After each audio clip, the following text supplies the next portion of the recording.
Hello and welcome to the That's So Craven podcast, your one-stop shop for all things Fulham. We are back and we're here to discuss the 1-0 loss to Arsenal after the international break. Fulham back at the Cottage, a disappointing result, but a fairly brave performance as Fulham go down to the current league leaders.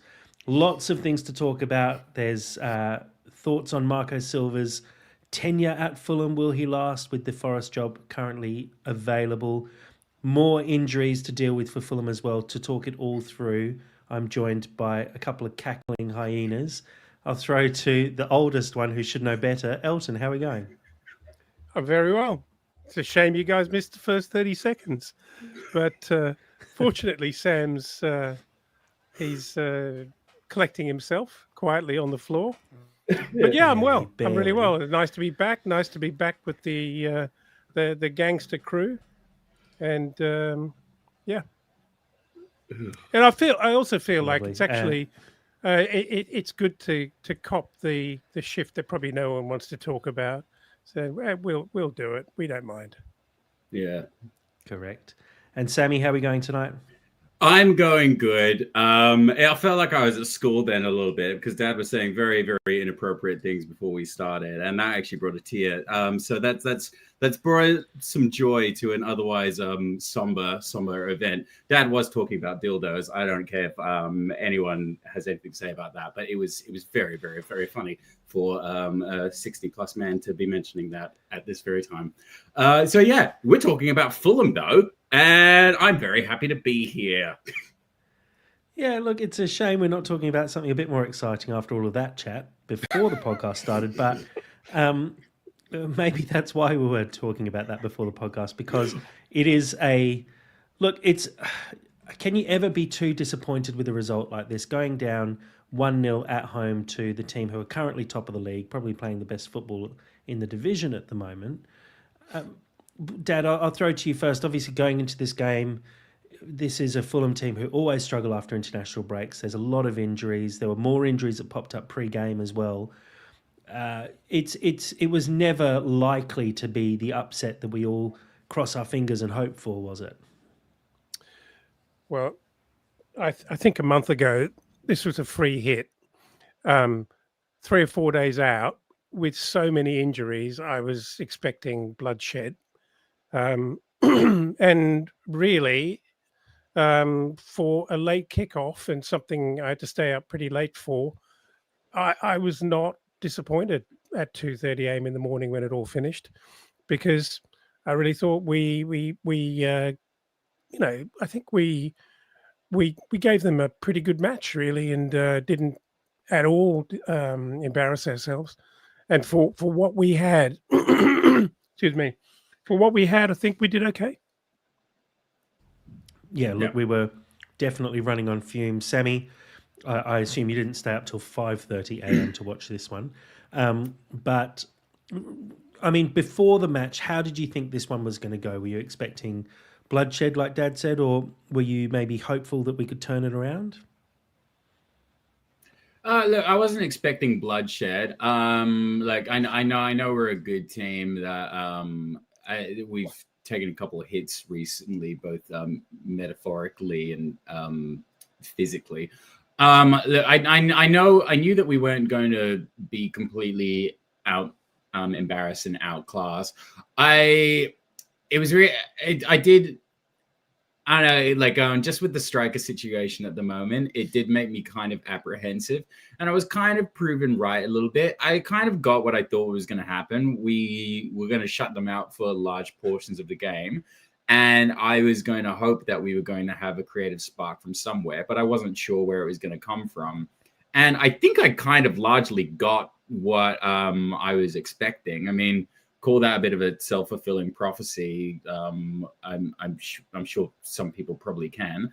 But I will say I thought Jimenez actually had a really good game, all things considered. I know it's a much better game if he actually scores. But I think he actually did well because he's injured, and I think he was providing. And I think we were actually quite good at setting things up, and there was actually a lot to be hopeful about. But it just didn't really actualize, which, I mean, you can err on the side of frustration at that.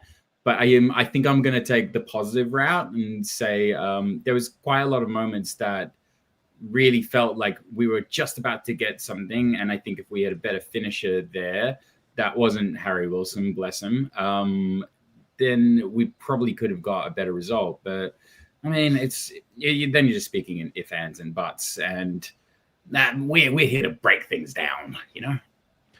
Yeah, well, interesting. Like, let's wind it back a little bit. But what I would say, let's firstly look at the team lineup. And there were obviously doubts about Jimenez potentially being fully fit for this game. There were other doubts as well from the international break. We obviously lost Chukwueze, found out that Muniz is out for a lot longer than expected. And then seeing Bassi dropped out of the starting lineup as well was a little surprising. And Tom Cairney starting in the middle as well. There were quite a lot of changes, and it's not really what you want going into a game against Arsenal, who are always going to be strong anyway. But then when you add those sort of weaknesses and potential vulnerabilities in there, it makes it even worse for us. Dad, in terms of the changes that we were forced to make, would you have done anything differently there? So obviously Cairney starting in the middle. We had Iwobi and Wilson starting out wide with King in the 10, Jimenez up top. Cuenca starting alongside Anderson at the back with Cesc on the left, Castagna on the right. Would you have made, I mean, obviously hindsight's 2020, but would you have made any changes to that, or were you quite happy going into this game? The other point on that as well, which I'd like you to sort of touch on, is we've seen Marco go to 5 at the back regularly in games like this where we know we're going to be on the back foot. Were you surprised, knowing that Diop and Bassi were both fit, that we didn't do that? We just pulled Cuenca straight into the starting lineup.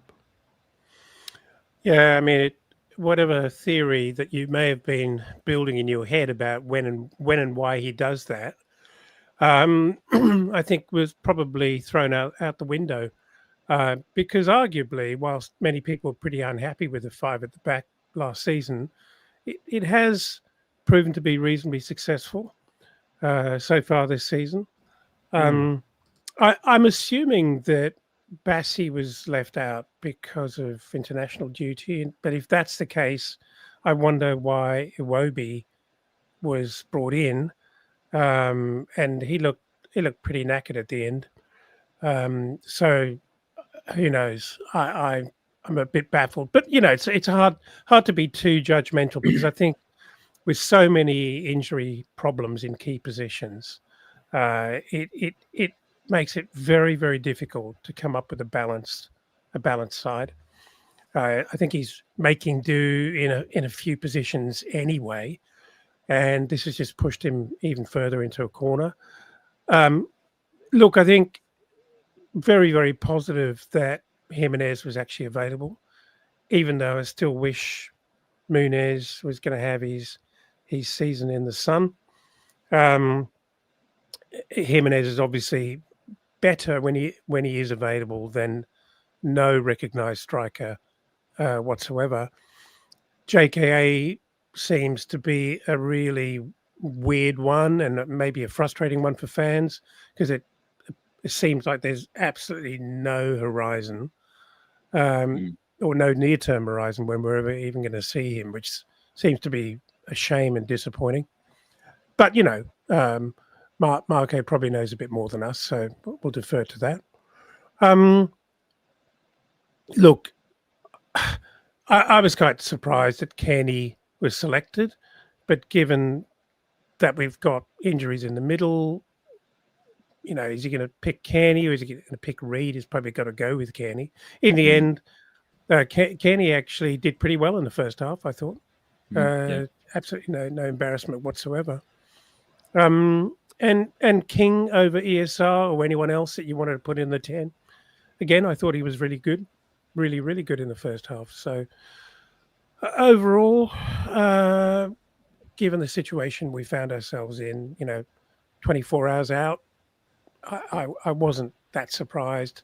And by the way, however much we might have come to rely on Bassi and really want Bassi at left centre back, I thought Cuenca was really, really good again. Yeah. Also, as well, like I think it's really important to note that I genuinely don't think anybody had a bad game. I don't think anybody let us down. I think everybody did pretty much exactly what they were supposed to, especially in the first half. We just, I mean, could you put it down to like, just I hate using the term individual brilliance because like it's I don't know, it's become a No, bit of a say moot it, point. say it. Well, it is. They're a good side, Sammy. They're a No, great side. yeah, 100%. Arsenal are a good side. Yeah, and I think we actually did very, very well to completely nullify them. Like Gilchrist wasn't around, like Saka really didn't do that much. Eze wasn't really like involved at all. And I mean, considering like Rice was on the pitch, I didn't really notice him all that much, and that's largely through Kenny and Berger and King, like, and everyone just doing their jobs. So I don't really have any critiques like at all. I mean, my only critique is that we just weren't really that good at finishing, but like that's I can't really expect or want that when I mean aside from Jimenez, but anyway. No, I know what you mean, but it's not individual brilliance. It's more so that Arsenal they're just a better side, and so give them 90 minutes against a weakened Fulham team, you would assume that they would, well, as most people did, you'd assume they'd spank us. They didn't, and so you have to sort of walk away from that and go, yes, this is a fairly positive result in the scheme of things. I think if we had a full strength side, it would be very different. And I totally agree with you that I don't think any Fulham player disgraced themselves in this game at all. I think actually everyone played pretty well, especially as and I'll touch on it now. The fact that there were injuries throughout the game as well that could have easily thrown everything out. I mean, considering the fact that for a good 40 minutes of this game, we had a defensive back four that is entirely second string in Cess, Cuenca, Diop, and Castagna. And then in front of them, you're missing Lukic, who's your defensive enforcer. So really, to actually nullify Arsenal with that lineup has to be taken as a bit of a positive. Unfortunately, it won't be taken as a positive because we lost. No, but you're right, Jack. You're absolutely right. But yeah, look, it could have been a lot worse. The disappointing thing for me is that Anderson did pick up an injury. I don't know if anyone's seen or read about the injury, if there's any news about it at the moment, or how bad it is. I meant to go back and watch it actually, because I actually when I was watching it, I didn't see the injury, and I just saw him sitting on the floor when the camera panned across to him. So I don't actually know what happened. I have no idea what his injury was. Silver explained everything he knew post-match. Hamstring injury. He felt something. Now it's just a matter of time to know if it's more serious or something minor. So that was post-match. Said in the next few hours we'll know something in the next few days after some exams. It's a muscular injury, so we need to realise how serious it might be. But he could be out for some time. Not an ideal injury considering Anderson, I think, has been looking really good recently. A couple of little slip-ups and a couple of little errors. There was that one against Aston Villa he slightly misjudged, and he almost got caught out again and was kind of saved by Cuenca tracking back really well and shielding the ball from Gyökeres at one point. But it's a big blow considering the injuries we've already got. We're missing Muniz, we're missing Chukwueze now. Kenny Tete is not fully fit. Robinson also not fully fit. Robinson, I don't think even made the bench on the weekend, which is again, it's getting slightly worrying now how completely out of the 18-man squad he is. I guess just a sort of general question, and I'll throw to you first, Sammy. How are you feeling about the squad at the moment? I mean, I think at the start of the season we were talking about how the squad felt like it suddenly had a bit of depth to it, but now that depth is actually being tested quite significantly. Do you still feel the same? Do you still feel like we're able to get results with the players we have at our disposal? No. I also I also just think that so there's injuries and then there is kind of key injuries, I guess, because if one striker's out, that's kind of one thing. Then that's almost kind of like kind of calls for the other striker to step up. We saw it last year with Muniz and Jimenez, or maybe it was the year before, I forget. But they were kind of like trading off of that, and I think that can actually be quite healthy. It's like now it's your time to kind of like go and shine. When it's the bulk of one position kind of gets completely what's the word, like taken out, for lack of a better phrase. That raises some serious problems. I mean, and you can also make the exact same argument for more specialist positions like left back as well. So because there's general injuries, like say for example, if we lost like a couple of right wingers, it'd be annoying, but I probably wouldn't be that broken down by it.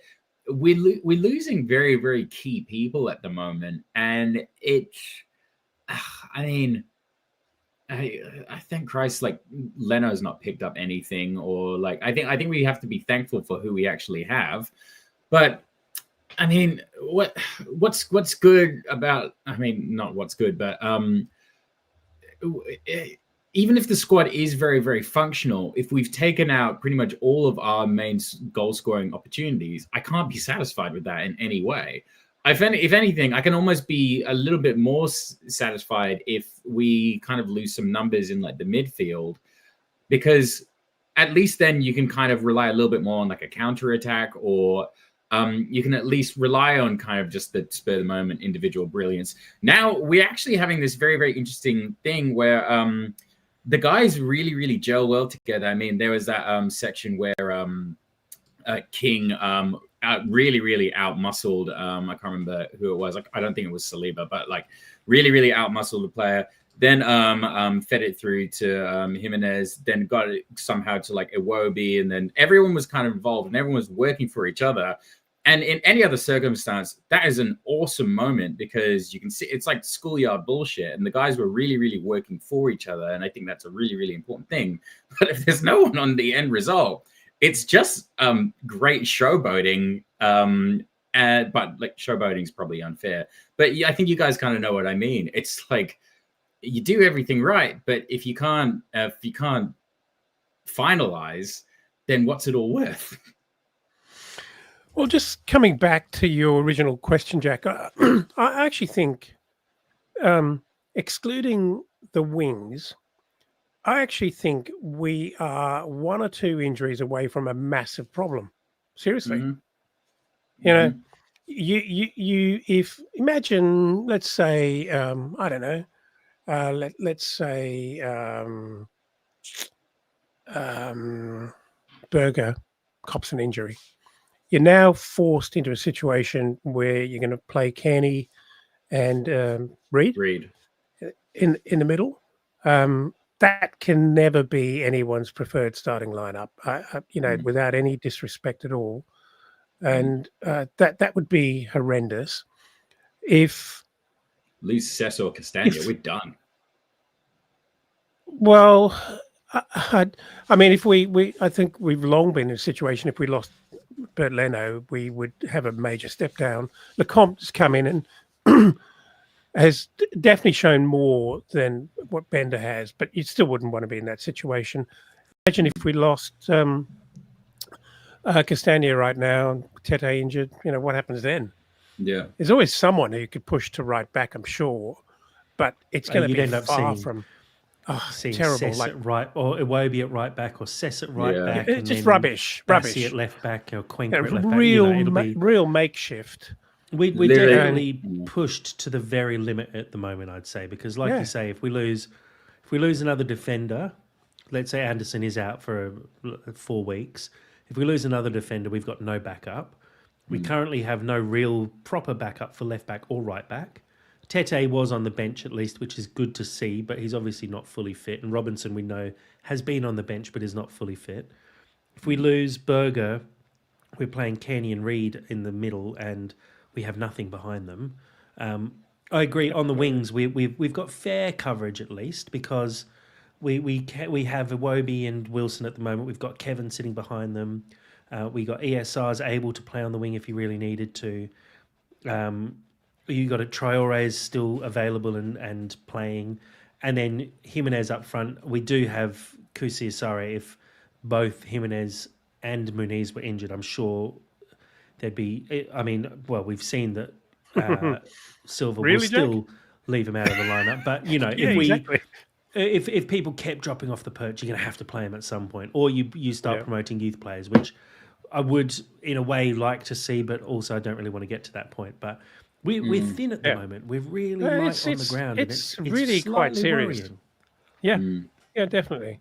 I mean, and that's all wrapping the whole thing with the guys did really, really well. And one guy we haven't mentioned, who I thought had a very, very good game, was Sess. You know, Yeah. sure, Saka, I saw a lot of him. He took corners, he drove a couple of times, and you know, he's a key outlet for them. So they're always looking for him. And when the ball came to him, he was skillful enough to get the ball, but he couldn't progress. And Sess actually wore him very closely, and I thought he did really, really well. You know, cast your mind back a year when he first sort of came to us, and people probably never thought that he'd even be able to make the starting lineup, let alone play at left back, because people thought, well, maybe he could be redeveloped into a winger. But how good, you know, he's done really, really well. Like that's a big success. I mean, on top of that as well, when he joined, we were all saying very clearly he is not a left back. We're signing him as a backup winger. He's been Yep. thrown in at left back, and he's done. He's been one of our best players this season, hands down. I Oh, think yeah. between him and King, they've been the two probably most consistent performers this season, and it's great to see because I loved the re-signing of Sess purely from a vibes and a sort of Nostalgia. memories, nostalgic perspective for sure. But the fact that he's actually contributing in such a massive way this season is great, and it has added to our squad depth massively. Where if I think we had a fully fit 25-man squad, I'd say Cess would actually be pushing for the starting 11 at the moment, and Oh, yeah. with his performances, he's probably quite fairly keeping Robinson out of the lineup. Obviously, Robinson is the better left back in general, but what Cess has done so far would be putting pressure on the left winger as well, because Cess would be saying, I've actually done quite well going forward. Just play me on the left wing instead. Honestly, I actually think that is. I think we've been robbed of that this season because there's been so many moments, especially at the start of the season, where it really looked like we could have had Cess scoring a lot of goals and actually being a really, really positive attacking threat if Robinson was fit. Because that was working really, really well. And he's had to come back. And even though he's still playing good, I really, really like this position. You want to see him score goals because that's just good for everybody. It's good for his confidence. It's good for the team in general. And I really think we've actually lost that just purely through the current circumstances that we're in. Well, another way of looking at it might be that you know the emergence of Cess and I'd call it more than emerging. You know, King has actually burst onto the scene and proven himself. Those two people alone, those two players alone, have actually saved the blushes, I'd say, of the terrible commercial team, other than Chuck Wasey and what's his Kevin's name? all right. Kevin. He's getting there. Kevin. Yeah. No, it's great signings, but overall, you know, it's not a lot we've brought in, and those two guys have actually done bloody well. Yeah. I think we've also been, in a way, robbed by Silva as a manager, the way he is in terms of not throwing people in the deep end. Find me any other manager in the league who takes this long to introduce a player into the starting lineup when they're your record signing. And I think if Kevin had played every game since he signed, he would probably be quite settled by now. He might not have been perfect in every single game, but he would be ready to start every game from here on out. Similarly with Chuck Wasey, I think, based on what I've seen from him, I would have liked to see him thrown in the deep end as well. And then you've got Iwobi and Wilson coming off the bench and injecting something into the game in a different way because they know the system so well and they know the style of play and they they're good impact players. They've both scored goals off the bench for Fulham. So it's there's some frustrations around that as well, I'd say. Yeah, yeah. I think you're touching on a, a real boil that's starting to develop Yeah. at Fulham. Well, Tension's we'll palpable. definitely get to that. But what I'll do, let's sort of wrap up the game, if you will. And one thing I want to mention, obviously, Arsenal do finally break the deadlock after 58 minutes. It's a corner. This is my biggest frustration with this game. We know that Arsenal are good from corners. We have now employed a set-piece coach. We have a defensive coach. We know what Arsenal... They've got the same set play every single time. It was really clear and obvious what was going to happen. All the players go to the near post, get a flick-on header, and there's a man unmarked at the back post to poke the ball in. Simple question. Should Fulham be doing better there, knowing that that is Arsenal's strength? They score from corners. Well, yeah. It's they leave like a massive gap for just Trossard to take. I mean, you can call that just a deer in headlights situation, but they just completely cooked it. I don't even think it's actually got anything to do with like getting a coach to like train them for it and actually, because I mean you can hire a bunch of people if people either take the advice or they don't. And at the end of the day, like I think sometimes just through because I think what's one thing that as somebody who's dyslexic, I understand this very, very well. These guys are having to exert a pretty crazy amount to keep up with just Arsenal's individuals. I respect that. I appreciate that. I understand that they're going to have to work twice as hard to just match them on like a casual level. But it's just silly, simple mistakes that just shouldn't happen. And yeah, of course you're going to get bollocked if it happens. And who was it? It was I don't even think it was actually directly Castagna. Who's I can't even remember who was actually marking him, but they just left acres for him. And if you can't do that at Premier League, it's as simple as that. Well, I think he's being marked by the man on the back post, which is even worse because that's not a thing. You're either on the back post and protecting the post, or you're marking someone. So that's a slip up by whoever the set piece coach or the defensive coach is, because you've left a man completely unmarked at the back post effectively. Castagna's close to him because he's marking the post.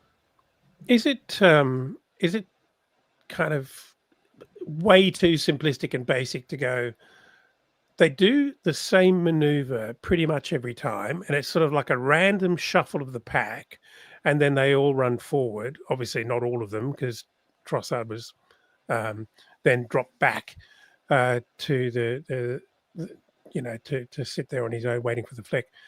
But if they're going to run randomly at you, wouldn't a better strategy to simply be to actually give every man a man and just follow him? And but just that's what I'm saying is we try and get know it what like they're going to do. mark up, rather than sort of try to protect your goals only. Just follow them and actually be physical with them. I know it sounds much easier than it really is, because they're making the move, and in a very short space of time you have to be reactive to that and get yourself into a better position, which is always going to be very, very, very difficult to do if they've got the first half yard on you. But well, the problem with that zonal surely would never you're leave stagnant. Yeah, totally. You're stationary. But that would never leave Trossard unmarked, not by that amount of space. And he let's be honest, he reacts well, but he bundles it in. I think it comes off his thigh. It doesn't actually come off his knee or foot. something. Yeah. But he's reacted well. Fair play. But he's actually in bundles of space. I mean, Leno's got no chance to stop that at that kind of range. But it just seems like it's not a really sophisticated way of approaching corners, and yet it's so effective because it's chaotic. Yeah. And but I guess my issue with it is, I'm just looking at the stat now. Arsenal, since the start of the 21-22 season, have now scored 63 goals from corners. The next best in the league is 47. they're miles ahead of everyone else. You know that they're going to try and score from corners. And Arteta said post match as well that when they know teams are playing a low block against them and trying to defend for their lives, they their aim is to score from corners because they know they're going to get corners and they know it's an easier way than trying to break down a low block. So we should just be better prepared for it. I think that's my issue with it. I just hate losing to a goal from a corner. Like I don't mind sometimes losing to a screamer from outside the box because you just go, yeah, that's individual brilliance. But we've been so well prepared for the whole game, so well structured in our defensive work, and then you let it go from a set piece, which is where you should be the most structured, I'd say.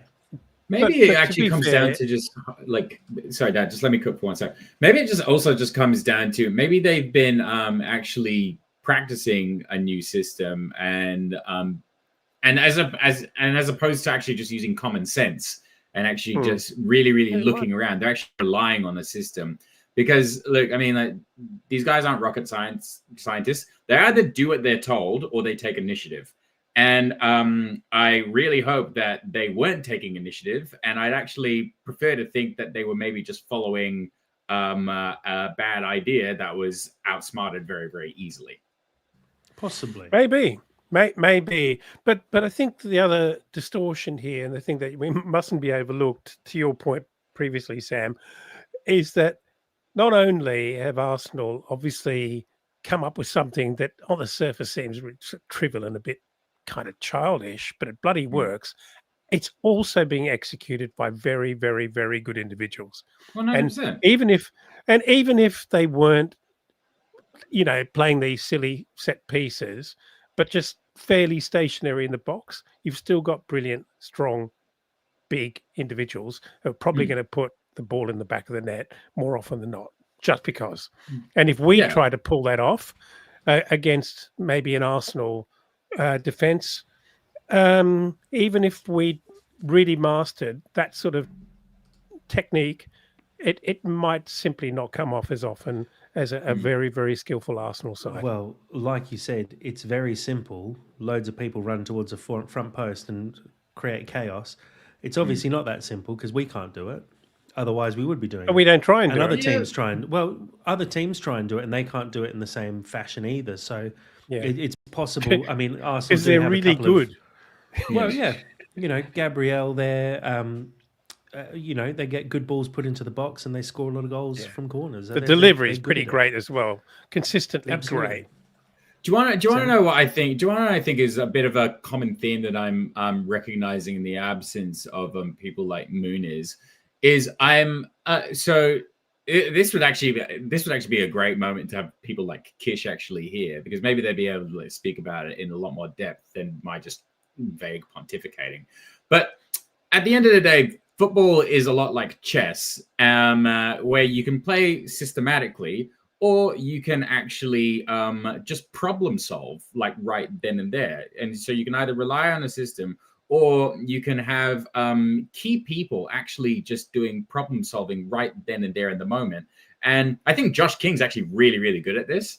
But he's just one in a sea of just not that many. And you can't rely on just one person to have this brain. You need at least one or two. And this is why strikers are great strikers. They can immediately see how they can fix a problem. And I think we are kind of like lacking that a little bit.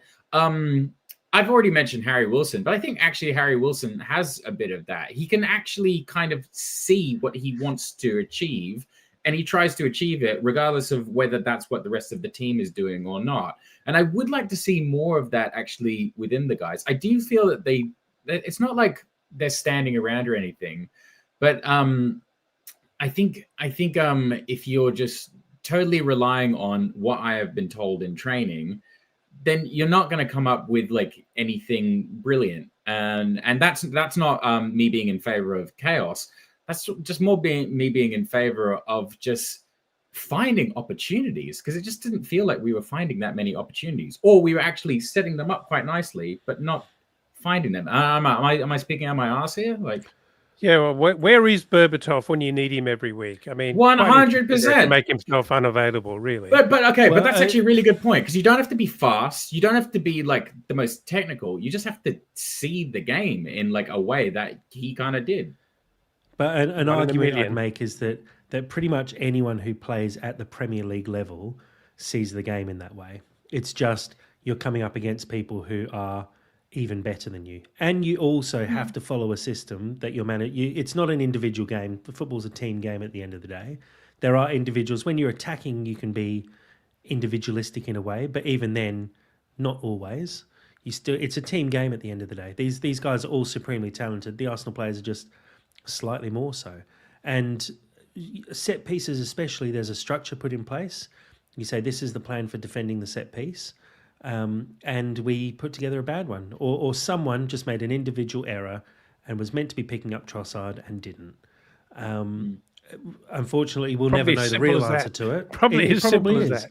And it usually is. Someone's just made a judgment error, and across 90 minutes, under high stress in front of thousands of people, it's understandable that people make errors. Even the very best players make errors.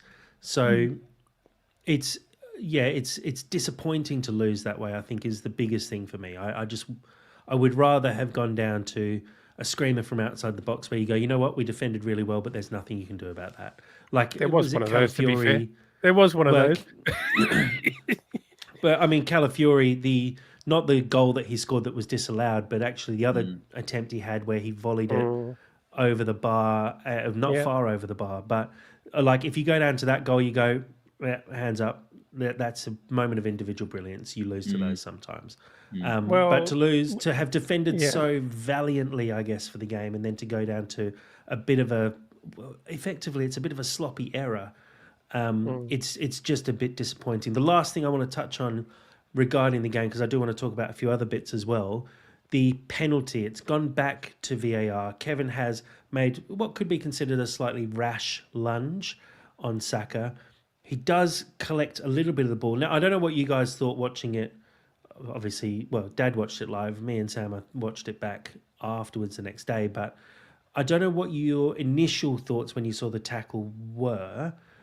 For me, I thought it looked like Kevin got the ball a lot more cleanly than he actually did. I thought he did get the ball, though, and I was surprised that it actually got called for a penalty, because it did seem like the ball changed directions after he made his lunge.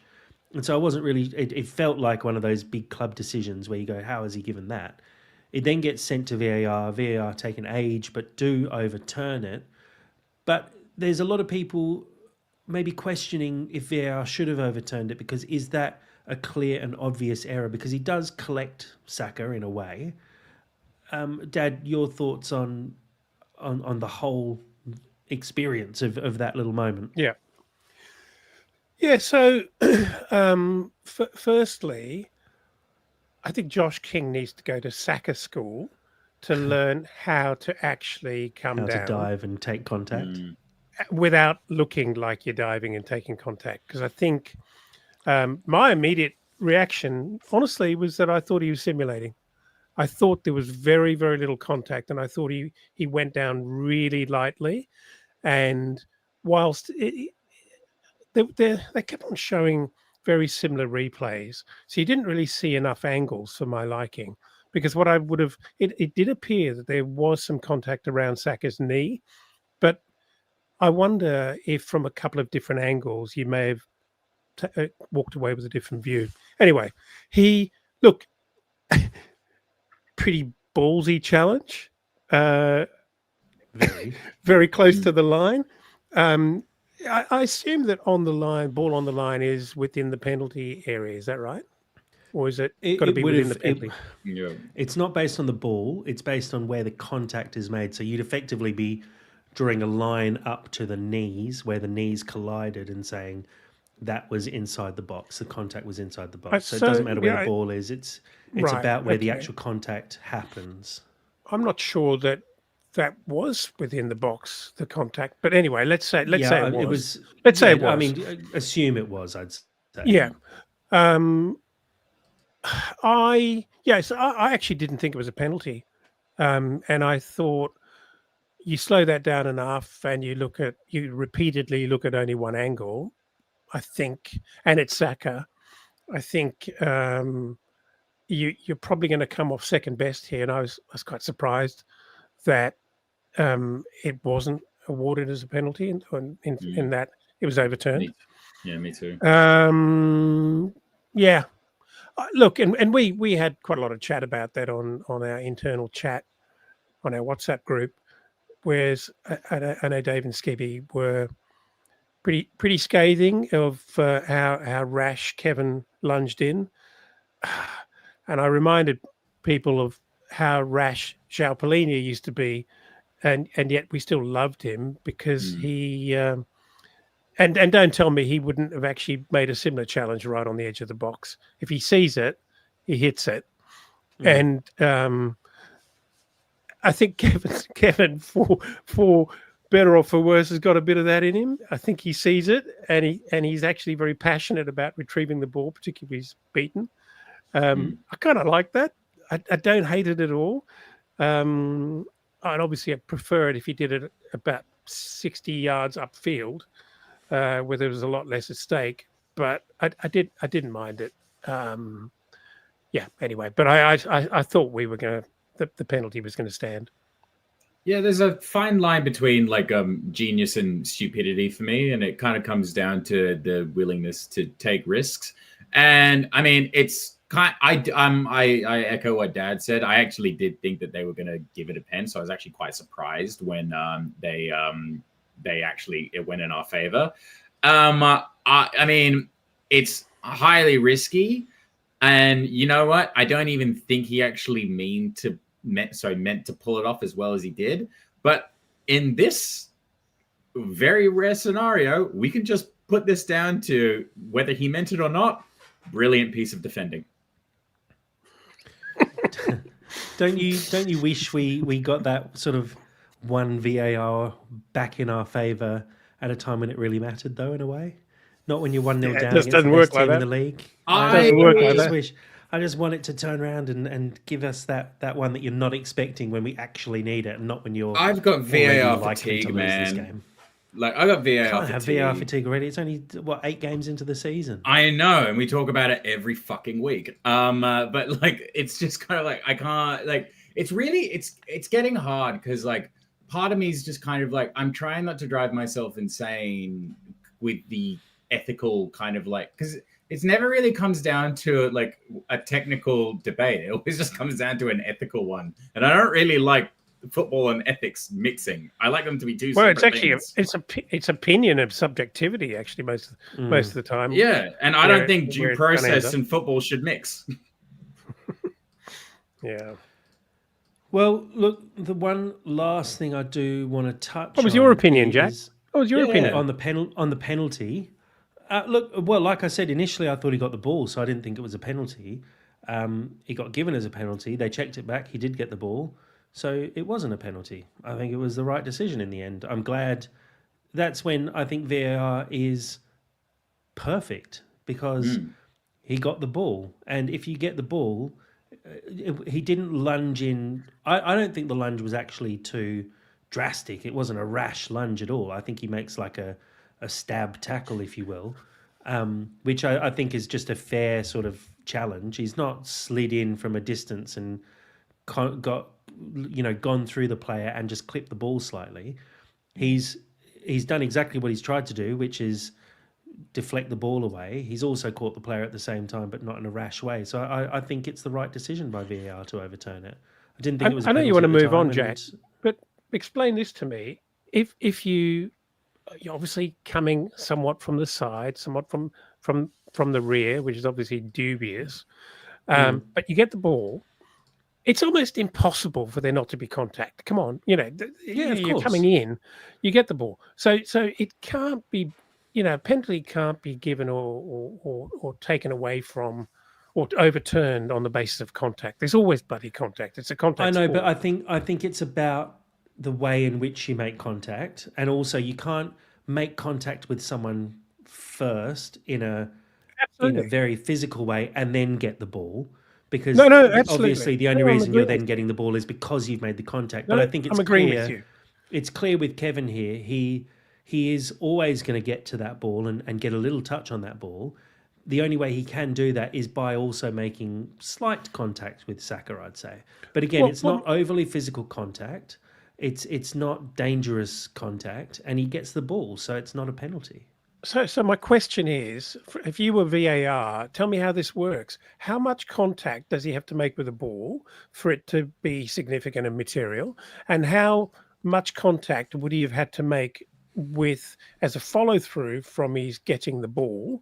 How much contact against Saka's knee before, regardless of whether he's got the ball, there's too much contact on Saka? It literally feels like that's a 12-year-olds confusing question, discussing. which is hard. Yeah. Did you not understand what I meant? I do. But what I mean is, it's a tough question in that he would have to make a fair bit more contact with Saka, and he would have to make a fair bit less contact with the ball for it to be a penalty. Well, that's my question. If the ball has just skimmed off the edge of his toe, and he's collected Saka with more force, maybe rather than just a lunge, he's actually run in to make that challenge, then I think that turns into a penalty. But again, it's always going to be subjective, and I'm just glad that in this instance they've gone, he has made contact with the ball, and therefore it's not a penalty. Because I think the reason the referee probably gave the penalty was that the referee didn't believe he made contact with the ball, and at that point, it's a clear foul. Because you have made contact with Saka, you haven't touched the ball, it's a foul. The referee then looks back at it and goes, you have made contact with Saka, but you have touched the ball, therefore I've got that wrong. And I think that's actually, in a way, quite brave by VAR and the referee to make that call, because he could easily say, yep, he's touched the ball, but he has made enough contact there to give it a penalty. It's always subjective. That's the problem. It's like consent. Consent is not subjective, Sam. Let's make that very, very clear. It is not subjective, but there's just I saw an opportunity and I took it. That is again. That is not consent. Oh yeah, no, that's definitely not consent. That's definitely not consent. What are we getting into here?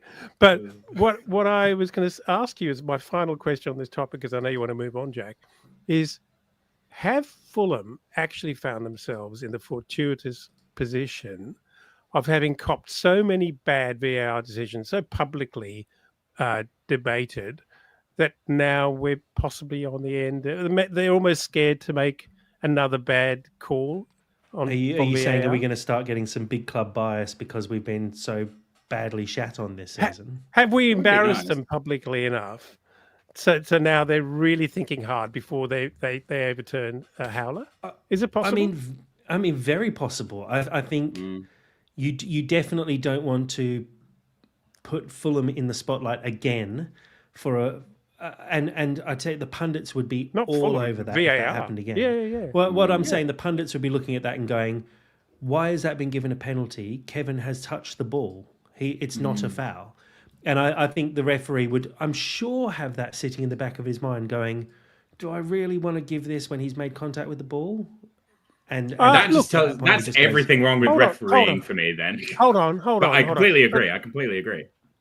But I'm actually glad, and I have no problem that he saw it and he called it. That's how it should be. VAR is there to check the detail. He called it, and that's what he thought. And that's okay, because VAR should be able to dig him out of that situation. It's more the case where they do nothing, a little bit like cricket umpires that give nothing and just let the appeals process actually make the decision, and they're out of it, and they can't be, they can't be seen to be making a dumb decision. At least he made a decision, which is good. Yeah. Last thing I do want to talk about before we do wrap up, and it's likely not going to happen now, and I think it's almost something we leave for another episode because it needs a lot of conversation, I think. It's a much bigger topic, as proved by That's So Craven WhatsApp and a lot of the conversation through the Discord as well.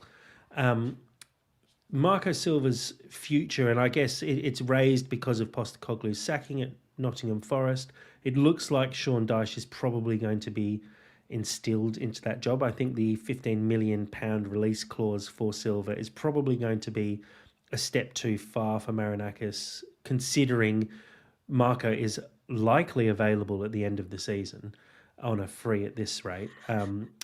But I guess the overall feeling at the moment around, and again, I don't want to go too deep into this because I think it is a whole other episode worth of talking, but around, firstly, do you think Silva has potentially run his course at Fulham?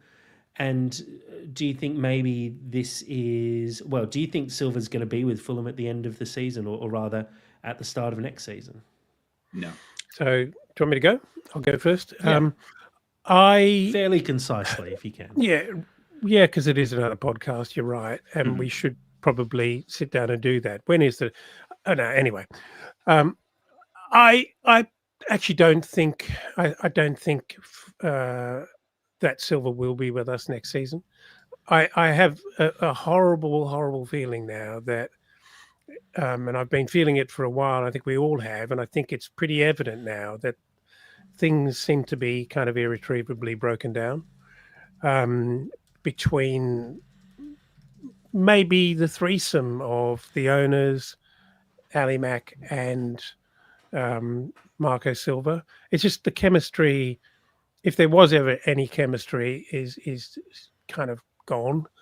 And I think the frustrations and resentments and repeated letdowns, I think, are now probably clouding a lot of Silva's thought. He's trying to be professional about it. He's trying to manage his way through this, and I think he doesn't want to leave a club before the end of his contract. And I think he definitely wants to see out his five-year contract or 5-year term at Fulham. But I'm very frustrated and disappointed, really, that it's kind of ended this way, because I'm one of the people who believe that I don't think this is Marco's ceiling, mid-table. I think he's capable of more than that, but I think the fit is not good with the current state of our ownership and the way in which they want to manage not only ownership, the executive management of the club, and the way in which they want to run the club. And I think for that reason, it's probably time for him to go, because I don't think he can do any more. I don't know who the hell they're going to get that's better than that to work within the same system. And that's the part that really bothers me. Sammy? Look, I've been saying, I think I said it a couple of years ago, that by the time Silva leaves, I will have no animosity, because I feel that he's truly kind of like done his job. And I think he has really far exceeded all the expectations that were originally bestowed upon him. I think he has been excellent, and I think he will be remembered so sufficiently. I cannot blame him for wanting to leave, especially as better opportunities open up. And it does kind of sour a little bit when you think about the circumstances of which him leaving. I'd love the idea that he would like leave and be slightly reluctant to go, but they're a bit of like a Jack Grealish situation leaving like Aston Villa. It's like there's love there, but like you're on to like better things, and us as fans kind of respect and appreciate that. It just kind of feels like a bit of a divorce, and not even kind of like a hateful like divorce. It's more just kind of just like we just don't really want to be around each other from both parties. And I think that's something not necessarily to be desired about. I think he is gone at the end of the season. And I'm very interested to see who the Khans would probably get in directly after him. I honestly don't know. I mean, to be part of me, just for like the thrill of it, wouldn't mind Postecoglou. I think that would be funny. And I like what he's about, but I really don't know who actually fits the mold following a Silva departure, because we also haven't really like prepped for a Silva departure as well. Or maybe just I the think reluctance. I think that's part of the bigger conversation to have around it is, as has been posed on the live stream as well, like who would be a good fit, who would want to come to Fulham knowing what the Khans are like. But again, I'd also pose the question, who would want to go to Forest knowing what Marinakis is like? But people still do. So I mean, there's a huge conversation to be had around what comes next. But I think it feels like we're all fairly in consensus that we can't see Silva being around next season, realistically. I think it doesn't look like he's signing a new contract. He has a lot of frustrations at the club. There's obviously some interest in him from other clubs. And I think they're probably going to be able to sell him a better dream than the Khans can at the moment, because he definitely bought into the Khans dream originally. But I think 5-6 years down the track, he'd be looking at it and going, I didn't really sign up for this. I signed up to be backed entirely, and I'm just not getting what I need to be able to take the next step. And I agree. I think the Khans are holding him back from taking that next step. But in a way, I also feel like the man that Marco is holding him back, holding us back from taking the next step as well. We're seeing a lot of that, really embedded way of running a football club where he just won't play Kusi Asari because he just obviously doesn't trust him. And maybe it's because he was brought in. I mean, Silva came out and said there was a player brought to the club who I didn't agree with being signed. And it's quite clear who that player is at the moment. And he's just at the moment putting his foot down and going, I'm just not playing him. And we see it with his selection sometimes going, well, you didn't sign a centre mid for me, so look, I have to play Harrison Reed and Tom Kearney. And it's almost a bit arsey sometimes. And I hope that he doesn't taint his legacy on the way out effectively across the rest of this season. I would be more than happy with 10 games to go, Marco, to go, you know what, I'll be leaving the club at the end of the season, and we can try our best to enjoy it and make the most of his last year with the club in what hopefully is another good season. And then at least we have some time to look forward to what comes next. And from the sources that we have and the knowledge that we have around all of that, he has had conversations with the Khans about future contracts. And I think we'll get an answer fairly soon if he's going to sign a new contract or not. And if there's no announcement of a new contract within the next probably 6 weeks, I just can't see it happening.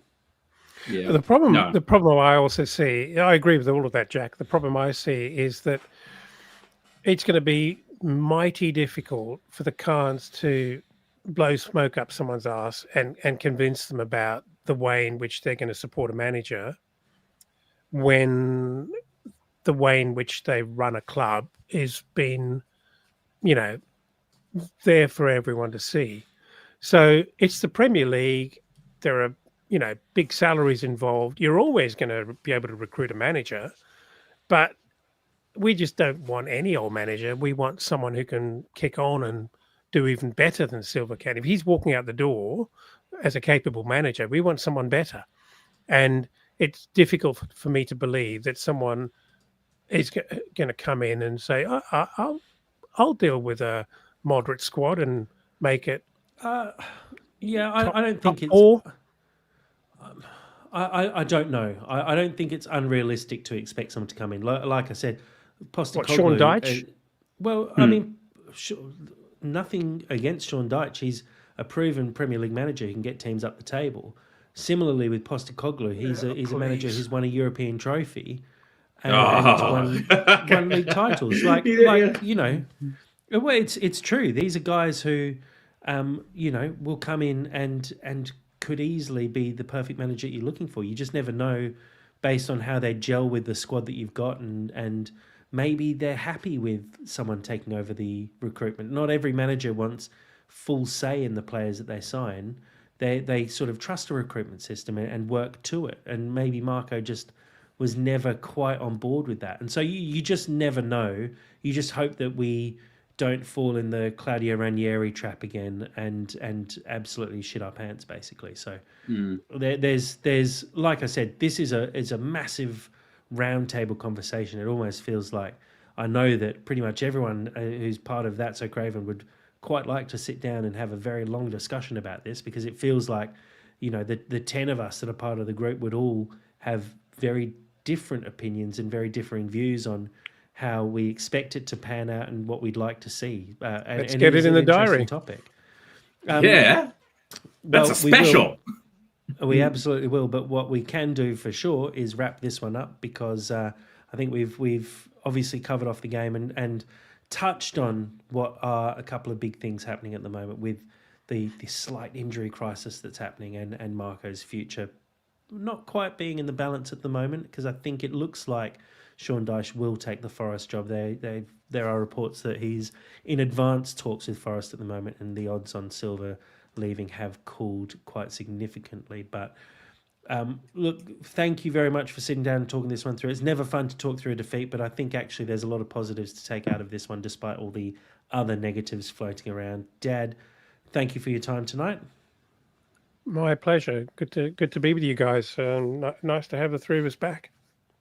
And Sammy, thank you. The moustache is looking glorious, by the way.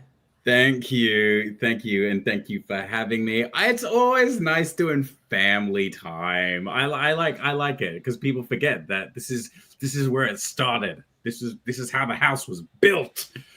I'm really tired right now. What else? Who could tell? There doesn't need to be anything else, Sammy. You can just wrap it up and say thank you. There can always be other stuff. I watched The Godfather the other day. It was okay. Where's your mute button?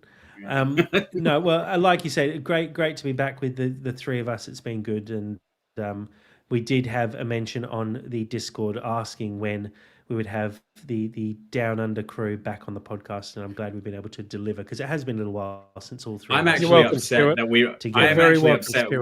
I'm absolutely upset that we relented so quickly. I don't like the idea that the audience has this much power.